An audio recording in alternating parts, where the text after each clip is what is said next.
Welcome to the Politics of Everything. I'm Amber Daines, your host and podcast producer. This is a half hour of power, a podcast dropping every week where I unpack the politics of everything, from money to motherhood, nutrition to narcissism, startups to secularism, the environment, quality, and much, much more. Our guests are seasoned in the field or topic of their choice, even if you've not heard of them yet. This is a non-partisan show. So while I love exploring varied views and get a buzz from a healthy debate of ideas, this is not a purely blue, white, green program. Please subscribe, tune in and enjoy the politics of everything. Just a listener warning, this episode contains references to drug addiction and may not be suitable for all audiences.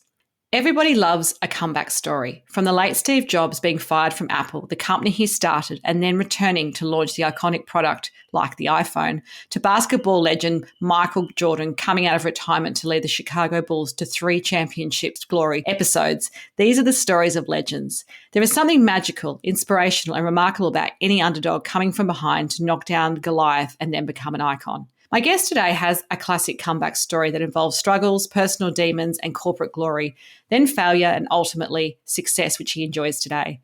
Sean Castrina is a serial entrepreneur, speaker, and author. He's the founder of the Weekend MBA and host of the 10-Minute Entrepreneur podcast, a top 10 entrepreneurship podcast, as well as the author of 4 best-selling books. He's been featured in a range of media outlets such as Forbes, Inc., Money Magazine, as well as having an Instagram account with over 300,000 followers. We are going to chat today about the politics of comebacks, and I can't wait to get started. So welcome to my show, Sean. It's great to be on the podcast. Podcasting remotely can be challenging, but it doesn't have to be. Since 2017, I have relied on Zencastr's all-in-one web-based solution to make the process quick and painless, the way podcasting should be. If you know me, I'm pretty obsessed with quality guests, quality content, and quality sound, and that's what Zencastr allows me to do. Not to mention, it's really easy to use, even for my guests that aren't particularly tech savvy.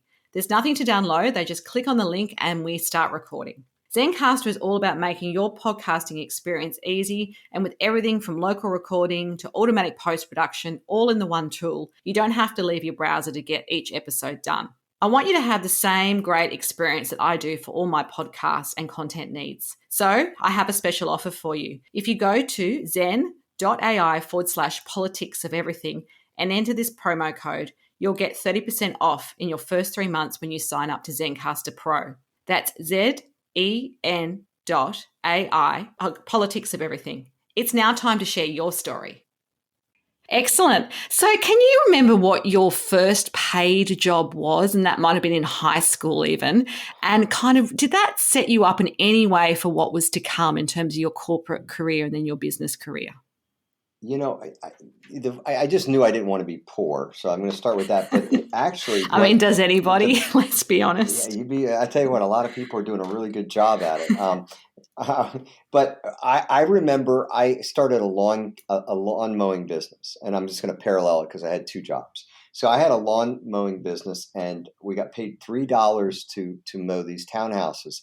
And what I would do is I would give my friend $2 and let him mow it, and I would make $1 watching him do it.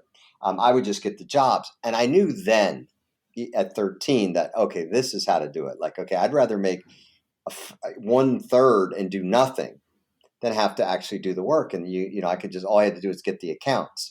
And then I had a job working at like a fast food restaurant where I was getting paid by the hour. And I knew then I didn't like that at all. So I got a taste of, you know, the entrepreneurship idea, you know, as a teen. And then, you know, went off to college, got a typical job. I just figured I'd make a lot of money and be a CEO of a company. And, you know, that's how everything would go. Absolutely. I love our childhood sort of innocence, if you like. I mean, I'm well into my 40s now, but I remember thinking when I was a teenager, I'd be retired by 40 and that, you know, and I'd just be on the Caribbean sailing and, you know, skiing wherever I wanted. But of course that didn't work out. So I want to also just touch on, I guess, a big topic, which is part of your story. You mentioned in your pitch to me that you've had prescription medication addiction, and that must have been very challenging. And it's a very common thing. So I don't think it's, you know, an elephant in the room for lots of people. And particularly we're well familiar with, you know, the crisis particularly in the States, around prescription medication and opioids and so forth. How did that sort of really kind of shape where you are today? Obviously, you've come back from that, and you Yeah. mentioned going cold turkey in, a week. I mean, that's pretty incredible, but not everyone will be able to do that. And I just want to just touch on this because I think it's a really Yeah. important part of the journey. People always talk about the success, but they often don't talk about the hardship. Yeah, so I was a Division I college wrestler, so you got to kind of know that because I have a very tough mentality. If I set my mind to do something, I know I can. So, and that kind of probably led to having some back injuries. So in 2011, I'll never forget, I wake up and I have back pain. First time in my life. And, you start going to doctors and pain doctors. And, I ended up with a very reputable pain doctor, you would think. And it started out with just, with oxycodone. And then I realized I was prescribed 20 of those a day. Literally, they were like Tic Tacs. I used to Wow. I used to shake the container because it sounded like a Tic Tac thing.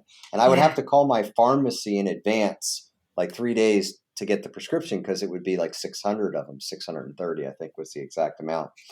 And I would keep them in my safe because my secretary would say, if any people find out you have 600 oxycodes sitting at your house, you're gonna get robbed. Well, my doctor felt like, hey, that's not enough to really help his pain. Why don't we just give him fentanyl?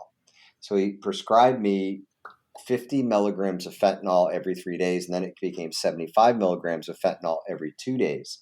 So I was on 20 oxys with fentanyl. And this is a funny thing. I never drank or smoked pot as a kid. Like I was never into anything like that. I was an athlete.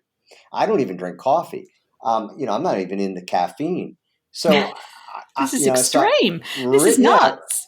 And this is a reputable doctor who has, Yeah. like a part of the hospital. He has like his office in, it's a pain management center, real fancy. And I realized that, this was getting kind of ridiculous. I was losing weight like crazy, as you can imagine. Mm. And then he gets arrested.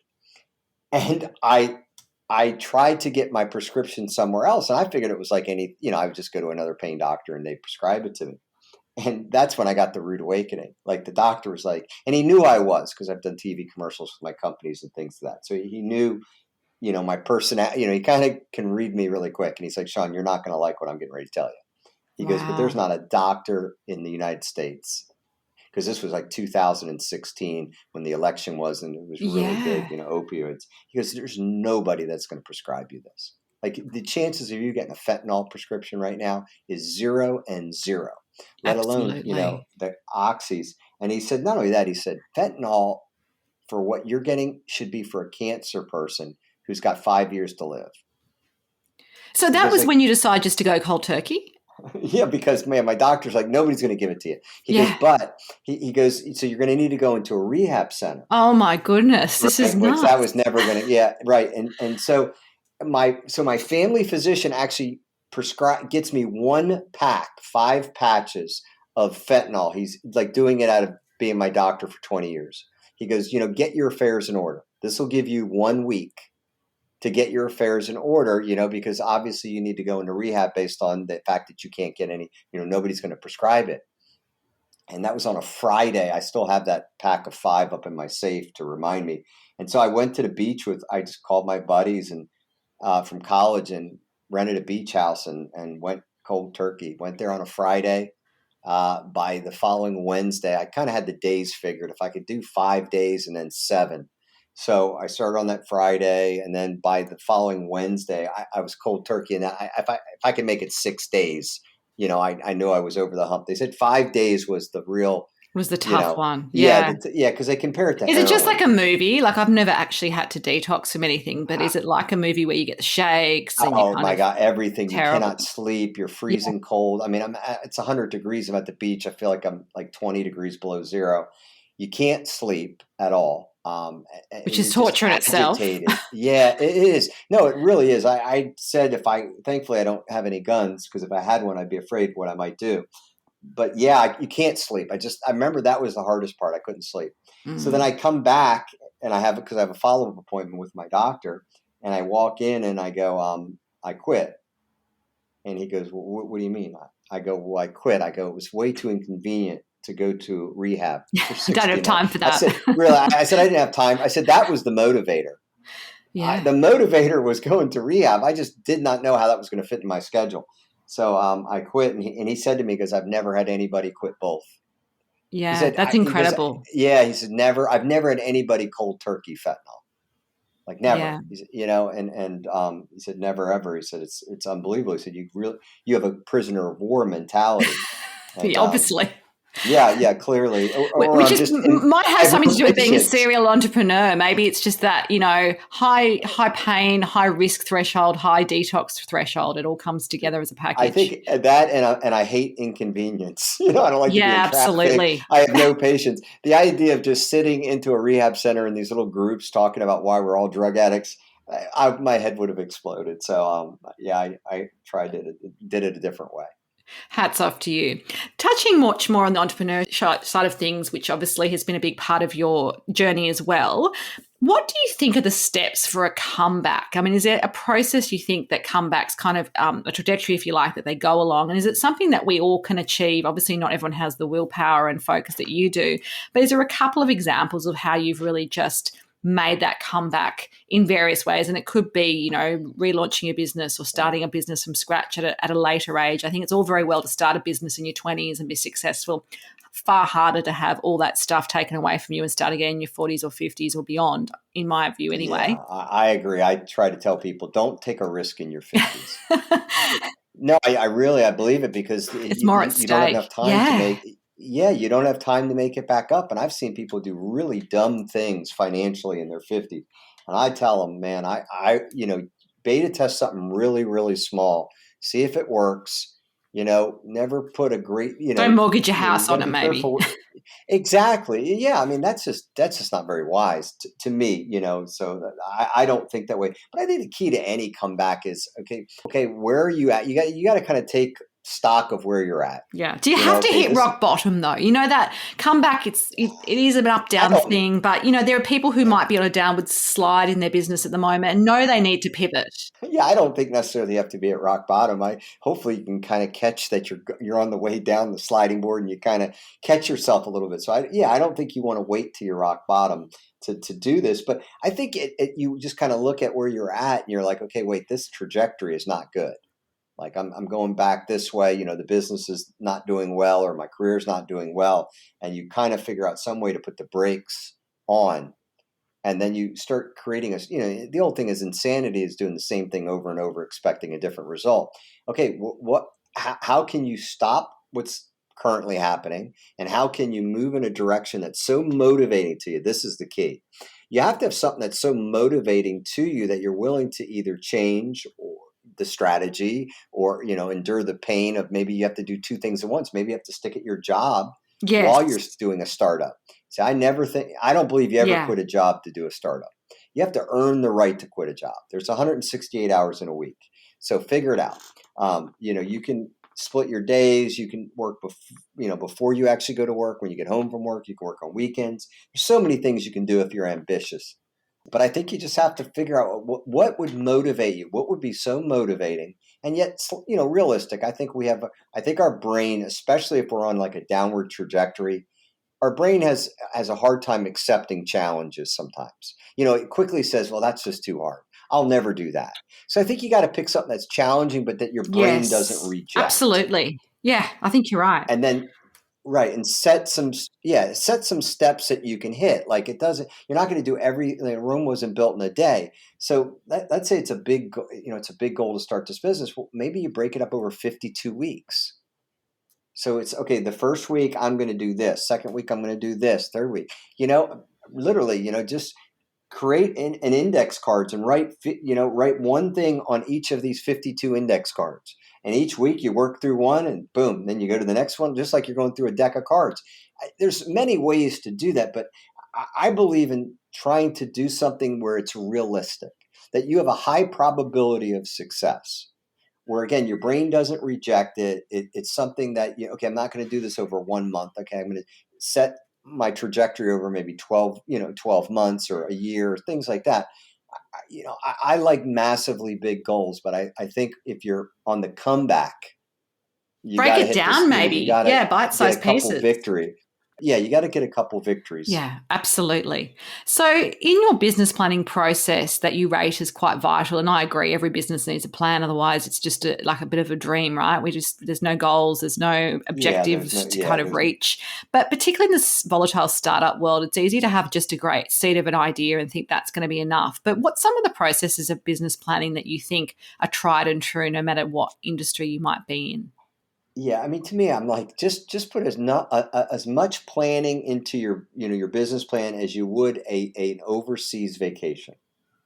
Like if you were going to plan to go to the United States and you lived in Australia or whatever, you'd put some planning into it. Okay, we're gonna leave at this time at night so that we can maybe fly through the night. We can fly through the night, maybe not be. You'd put a little bit. Am I going to fly into New York? Am I going to fly into DC? Where are we going to go visit? If you're going to do a 10-day vacation, give your business that same amount of time because you have to. There are certain things that you have to know that you cannot skip. Knowing, okay, why do you think this business is going to work? I mean, what is the data that you have that makes you believe that this is a good idea? Number two is okay, who's your competition? What are you going to do that's different than your competition? Okay, pricing. How is your pricing going to be any different from others? Okay, simple thing like that. Okay, who are you going to need to start this business? Okay, you're going to have to open the doors, or is it an internet company? I mean, who else do you need on the team? Do you need licenses? Do you need to get an LLC? Do you need to be a corporation? Things of that nature. How much money is it going to cost to launch this business? How much money is it going to cost to stay in business for 90 days? Okay, these are, I'm just going through like the very basics, but you can see where to not have any idea of some of these things, what is going to be your method of attracting Yeah, customers? absolutely. Like And that's the what is big going to one, be, yeah, right? what's Like going to, this, that it's oh, it is. If you can't attract customers, you're going to be out of business. exactly, and I work obviously in the communications and PR industry. And, I often talk about on this show, particularly with social media, there's a lot of smoke and mirrors. There's a lot of people that I know you genuinely have followers and you are genuinely successful in what you do, Sean. But for a lot of people, they might have a lot of followers and not one sale. And I just Oh, find that nuts, like what is that business about? That's a hobby. yeah. I mean, and I always say you can kind of look if they're smoke and mirrors. Look how many people like what they promote. Look at their engage. You know what I mean? You got, Yeah. you need to have like more than 500 people engaged in whatever you're putting up. But in business is fairly simple. I'm going to make it really easy for your audience. I'm going to give them a quick MBA in business. 3 things. You got to do 3 things in business to be successful. Number one is you need to know how to attract customers. Get people interested in whatever it is you're selling. That's number one. If you can't do that, you'll be out of business. Number two is you have to be able to sell them. You have to be able to convert them. They have to be able to buy. If they walk around your store, that's great that they walked around. It's great that you got 50, 100 people in there. Or they're going to your website. But is it is it converting? Are people buying what it is you're selling? And then number three is, do you fulfill what it is they bought? Can you get it to them in a timely manner so that they want to do business with you again? The fulfillment part, the warranty part, the back end. That's it. That's business. Now you can make it really, really complicated, but if you can't attract customers, obviously you'll be out of business. If you can't sell customers, you will have no revenue. You will be out of business. If you promise to send this person this product on your site and you don't send it to them, the reviews are going to put you out of business. So you have to be able to fulfill it. So you have to be able to do those 3 things. And if you can't, you're going to be out of business. You cannot be weak in any of those. No, absolutely. And I guess you just got to keep innovating, right? Innovate, or sort of, the risk is that you become irrelevant. So you get the great customers, but do you keep them? That's always my thing, Yeah, I think you have to constantly say, what is it my customer is going to want 5 years from now? You always, you engage, you got to kind of see around, Steve Jobs said this, you got to be able to see around corners. So, just like, in America, like you had Sears and, Sears and J.C. Penney and all these stores go out of business. They stopped seeing the future. They stopped going, they didn't see the internet. Like, how did they miss that? Blockbuster Video was, Yeah. having these big stores, and Netflix is shipping out, 3 movies, and whenever you send them back, you send them back. And then you had Redbox with these, you could buy them right in front of every grocery store and in front of every, drugstore and things like that. And nobody at Blockbuster thought, hey, you know what? Maybe these stores are not gonna survive. They're very expensive to maintain a retail store. So yeah, you have to kind of look and see around the corner and see what's next. Yeah, absolutely. So, how has the war for extraordinary talent changed since you started recruiting maybe your first staff in your first business years ago? And I think from, someone who's obviously worked in multiple entrepreneurship entities, what do you think matters most to help great people stay with you? Because I think it's a lot harder to find people that are fabulous that are going to stay with you for the long term than it was perhaps a decade ago. And that's partly COVID, the great resignation, but it's also just what you can offer them. People want a two-way thing. It's not just about money and a job It's title these not. days.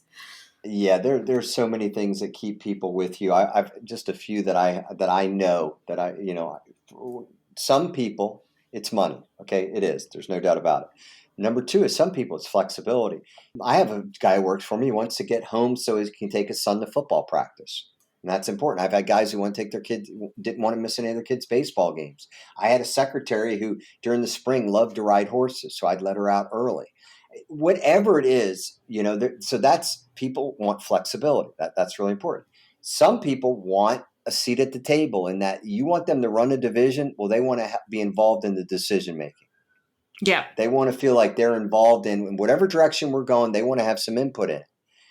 Some people just want to be a part of a team. I mean, they love that team concept. If you validate them and, hey, Johnny, we could have never done this without you. It's just so great that that's enough. Some people love that. There's a variety of reasons why people will stay with you, and you better find out which language works with different people because everybody is different. I used to think it was purely money, and flexibility is every bit as valuable as money. Yeah. I have learned. Some people want ownership, and there's nothing you're going to pay them that's going to equal. They want a piece of the pie. Mm. Okay, they know they're going to help you grow that pie, and they want a piece of that pie. So that might be whatever it takes, but you got to think. Maybe you just need to ask people too, right? Or do you think people come to you these days and, that relationship with the boss is kind of a bit different now? People will quite openly say, these are my non-negotiables, or this is what I'm asking for. And I ask them that anyway, because I'm like, I don't want to waste our time. I mean, I ask it very quickly in the interview process. I always say, listen to me, what do I need to offer you that's going to make you happy? Yeah. In other words, for us to leave this conference room and you to take this job, what is it? What do you want? Let's, beat around. I said, it's going to be really easy. You may ask for something I'm not willing to give you. Sometimes people ask for something that will totally ruin the entire, salary structure that you have because it's too high. And if anybody else finds out this person's getting that, you're going to have a mass exodus. Yeah. So yeah, you do that. The other thing I like to do with existing employees is I constantly say, hey, what's going to make you happy to the point where you're still here 5 years from now? Yeah. Where do you see yourself? What do you see yourself doing within our organization? That's so exciting. And do a lot of people have that vision? Like, do you think people think 5 years is too long these days? I do, and I say to them, they go, well, I haven't really thought about that. And I go, but I want you to. What about your job do you really like? What about your job do you not like? I just ask them, like, what would you prefer not to be doing that we have you doing? So you got to dig down a little bit. And they go, well, this part of the job I really don't like, but I love this part. Okay, well, then we need to phase you out of this over the next 12 months. I need you to be patient with me. But now that you've shared that with me, it's 100% on my radar. And I'm going to put together a plan in place so that you do less of this and more of that. You got to engage. The problem, what we do is we wait for people to come to us when they're ready to quit.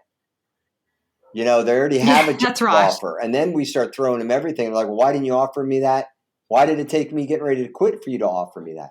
You can't. You got to be proactive on the retaining talent. That's an active muscle that you better keep engaged. Absolutely. Changing tack a little bit, I'm a believer that most people have got through their businesses and their careers to date because they've had one or two fantastic mentors, and sometimes they're formal, sometimes they're family members, sometimes they're just people they've seen on TEDx, believe it or not. But do you have one or two that kind of stand out for you, and why? Yeah, I think, I've read tons and tons of books. So I like so I look at that, like if it's leadership, I love what John Maxwell, has to say. And I listen to guys like Ed Milet. And so I try to just get a variety of that. But now in my own personal life, I've worked with great people. Like my first person I worked for right out of college, I'll never forget. I come to a staff meeting, and I thought I knew everything, of course, right? And so I brought him all these problems that I noticed. And I remember him saying to me, Sean, don't bring me a problem that you haven't come up with 2 solutions for. I love that. Yeah, don't bring me a problem. That's Yeah, amazing. I'm going to yeah, take that. don't because problems, we can find them all day long. Bring me a problem with Yeah. 2 solutions. And so, I've been around sharp people, and I've had business partners that were, better in certain areas than me.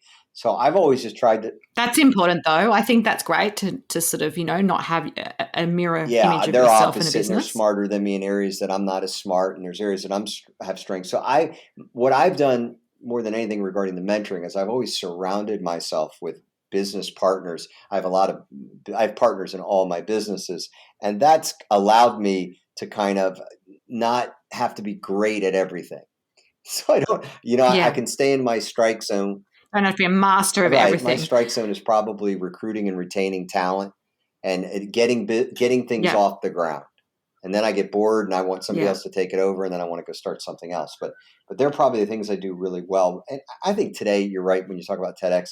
You can find an author that just speaks in a way that you really like, or you may find somebody who hosts a podcast that talks in a way that gets you further down the road. I mean, this day and age, we have so many resources. Good golly. I mean, we have so many voices. We don't have lack of information. We have lack of execution. Okay. We don't have an information problem. We can go on YouTube and be, mentored by God. We can watch people that, obviously aren't even alive anymore and listen to their great speeches and things of that nature. We just have a failure to execute. That tends to be the problem. Absolutely. If we spoke again in 1 year's time, Sean, what would be your number one goal that you hope to have achieved, and why is that important to you? I'm working on a few things. I mean, I'd like to possibly pull off my weekend MBA event one more time. That was the hardest thing I think I've done in the last decade. And number 2 would be I'm franchising one of my companies. So they would be the 2 that would stand out. If I accomplish one out of the 2, it would be a really good 12 months because they're very ambitious goals. But they're the 2 that are in my foremost right now, is franchising one of my companies and trying to pull the weekend MBA off again. Absolutely. Fantastic. So, final takeaway message for us today on the politics of comebacks. If anyone out there is facing one and they may be, not in the position you are right now at the top of the pinnacle, what would you say to them? You can do it. I mean, no matter what happened, no matter where it is, typically what happens is our self-esteem's at its lowest and we don't think we can. And I'm just telling you, you got to figure out a way to get a victory, a small victory. I don't care what it is. Yeah.